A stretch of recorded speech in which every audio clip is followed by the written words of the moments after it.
ചായ തിളയ്ക്കുന്ന സമയം കൊണ്ട് നമുക്കൊരു കായ ബജി ഉണ്ടാക്കിയാലോ, റെസ്റ്റോറൻറ്റ് സ്റ്റൈലിൽ. അതിനുവേണ്ടി ഒരു 3 കായ എടുത്ത് വെച്ചിട്ടുണ്ട്. നമുക്കിതിൻ്റെ തൊലി കളഞ്ഞ് അരിഞ്ഞെടുത്ത് കൊണ്ടുവരാം. കായത തൊലി കളഞ്ഞ് അരിഞ്ഞ് കൊണ്ടുവന്നിട്ടുണ്ട്. ഇനി നമുക്ക് ഇതിന് ഒരു ബാറ്റർ റെഡിയാക്കണമല്ലോ. അതിന് വേണ്ടിയിട്ട് ഒരു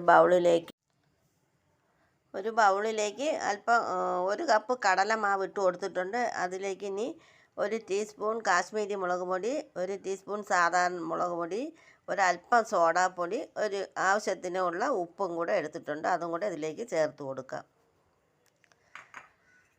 അതിനുശേഷം കട്ട കായമാണ്. ഞാൻ അതിനെ ഒന്ന് ചൂടുവെള്ളത്തിൽ അലിയിച്ച് അതിൻ്റെ ചാറ് എടുത്ത് അതും കൂടെ ഇതിൽ കൂടെ ഒഴിച്ചു കൊടുക്കാം.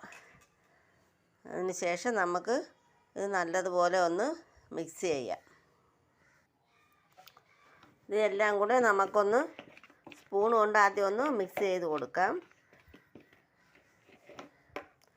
ഇതിലേക്ക് അല്പം വെള്ളം ഒഴിച്ച് നമുക്കൊന്നുകൂടെ മിക്സ് ചെയ്യാം.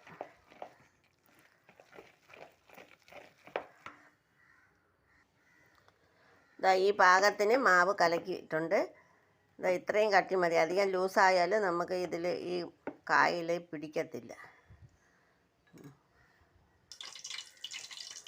നമുക്കിതാ കായ മാവിൽ മുക്കിയിട്ട് ചൂടായ എണ്ണയിലേക്ക് നമുക്ക് ഇട്ട് കൊടുക്കാം.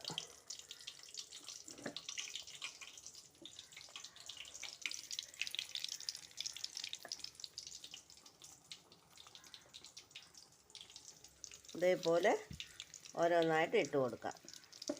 അത് മൂത്ത് വരട്ടെ.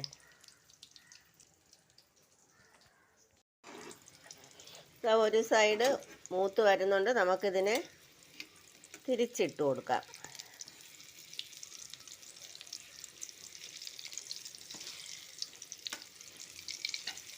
വൈകുന്നേരം ചായ കുടിക്കാനൊക്കെ നമുക്കിത് ഇതുപോലെ എന്തെങ്കിലുമൊക്കെ ഉണ്ടെങ്കിൽ റെഡിയാക്കി എടുക്കാം.